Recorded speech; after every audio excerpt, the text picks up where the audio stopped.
이번 활동은 영국의 심리학자 에드워드 보노가 고안한 6색 사고모자 기법을 활용하여 생각을 넓히는 6가지 질문입니다.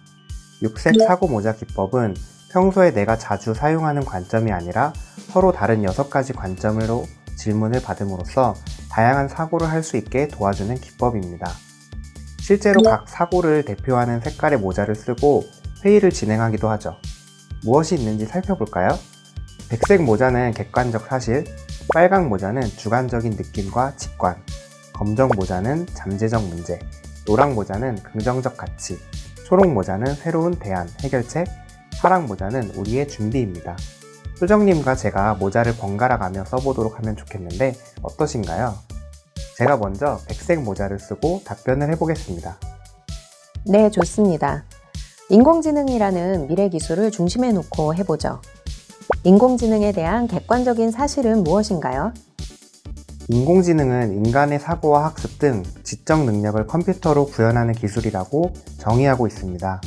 이미 암 진단, 바둑 또는 게임 경기, 그림, 글쓰기, 작곡, 비서, 예약, 번역 등의 서비스로 우리 주변에서 인공지능이 만드는 변화를 직접 확인할 수 있습니다.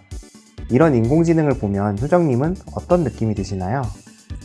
인공지능이 가져올 편리함이 기대가 되면서도 한편으로는 예측할 수 없는 판단을 인공지능이 내린다는 것이 두렵기도 합니다. 인공지능이 갖고 있는 잠재적인 문제는 어떤 것들이 있을까요? 네, 인공지능 또한 앞으로 더 많은 노동을 자동화하여 일자리가 사라지거나 역할이 변하는 등의 사회적 혼란도 불러올 수 있습니다. 인공지능을 기반으로 운행되는 자율주행차의 경우 사고가 났을 시 책임 문제를 어떻게 할 것인가도 아직 풀리지 않은 문제이고요. 그럼에도 긍정적인 가치도 많이 있을 텐데 어떤 것들이 떠오르시나요?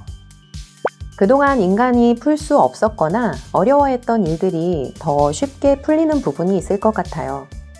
인공지능 번역을 통해 언어의 장벽이 사라진다거나 자율주행차의 상용화로 차량의 소유가 줄어 대기오염이 완화될 수도 있고, 또 병원에 가지 않아도 가정에서 진단할 수 있는 질병이 많아지면서 인류의 건강에 큰 발전을 가져올 수도 있을 것 같습니다. 이런 세상을 앞두고 우리는 앞으로 어떤 대안을 갖고 살아갈지 생각해보면 좋겠습니다. 맞습니다. 일자리의 패러다임이 변화하면서 기본소득이 대안으로 떠오르고 있죠. 또한 인공지능의 판단으로 인한 범죄나 인간에게 피해가 발생할 경우 어떤 판단을 내려야 할지 법 제도와 윤리 기준의 마련도 활발하게 진행되고 있는 것으로 알고 있습니다.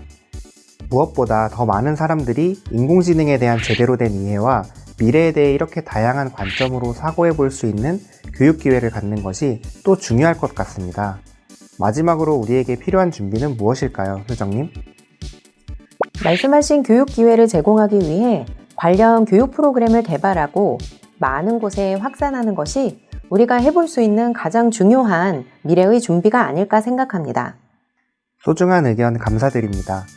미래 이슈가 무엇이 있는지 알고 끝나는 것이 아니라 이처럼 6가지 질문을 던져보면서 사고해 본다면 미래를 보는 우리의 눈이 훨씬 더 넓고 먼 곳까지 볼 수 있게 되는 것 같아 좋습니다.